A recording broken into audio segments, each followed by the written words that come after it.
Certains secrets devraient rester enfouis, pour toujours.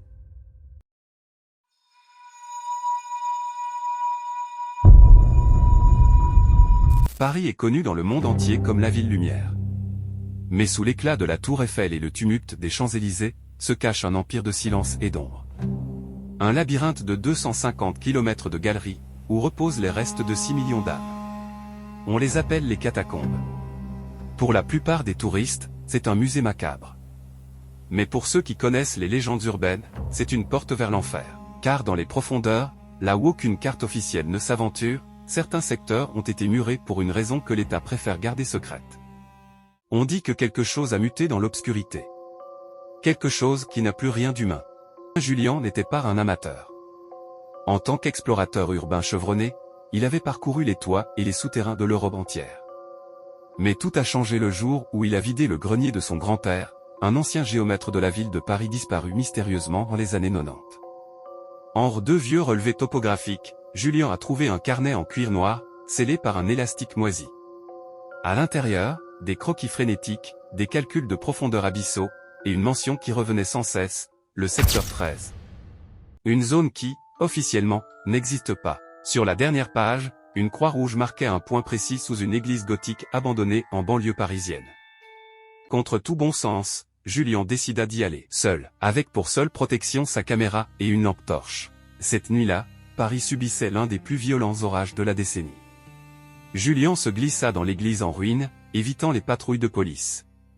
Sous l'autel central, il découvrit ce que le carnet décrivait, une dalle de pierre pivotante. En l'ouvrant, une bouffée d'air vicié, une odeur de terre humide et de fer rouillé, le frappa au visage. Il commença sa descente sur un escalier en colimaçon interminable. 10 mètres, 30 mètres, 50 mètres. La ville au-dessus semblait disparaître.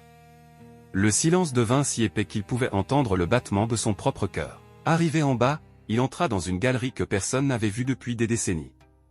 Les murs n'étaient plus faits de calcaire, mais de centaines de milliers d'os humains, empilés avec une précision chirurgicale, créant des motifs géométriques terrifiants. Soudain, un bruit sourd fit vibrer le sol. Derrière lui, le passage par lequel il était arrivé s'était effondré, emprisonné par des tonnes de gravats. Julien était pris au piège. En consultant la carte du carnet, il réalisa avec horreur que les couloirs ne correspondaient plus. Comme si le labyrinthe se transformait, comme si la pierre respirait. C'est alors qu'il les entendit, des murmures. Des voix qui semblaient venir de l'intérieur même des murs d'ossement. Des voix qui appelaient son nom.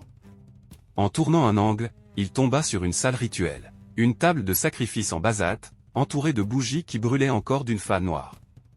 Et sur le mur, des photos. Des centaines de photos de disparus. Parmi elles, celle de son grand-père, et une photo de Julien, prise il y a quelques minutes à peine, devant l'entrée de l'église. Pris de panique, Julien s'enfuit à travers un conduit qui débouchait sur une station de métro fantôme, fermée depuis 1939. Mais ici, les trains ne sont jamais repartis. Des rames entières de métro rouillées stagnaient sur les rails. En entrant dans l'un des wagons, il vit des formes assises. Des squelettes en uniforme d'époque, tenant encore leurs journaux de 1940. Soudain, les néons de la station se mirent à grésiller. La créature apparut. Elle était immense, pâle, avec des membres d'une longueur impossible. Julien parvint à s'échapper par un conduit d'égout et à sortir en plein milieu de Paris. Mais en regardant son reflet dans une vitrine, il s'effondra. Ses yeux n'avaient plus de pupilles. Ses veines étaient devenues noires. La morsure qu'il avait reçue n'était pas une blessure, c'était une graine.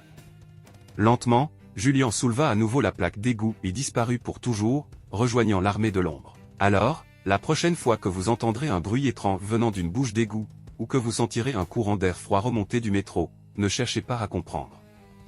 Courez. Car ce qui vit sous Paris a faim. Et vous pourriez être le prochain sur la liste des archives maudites.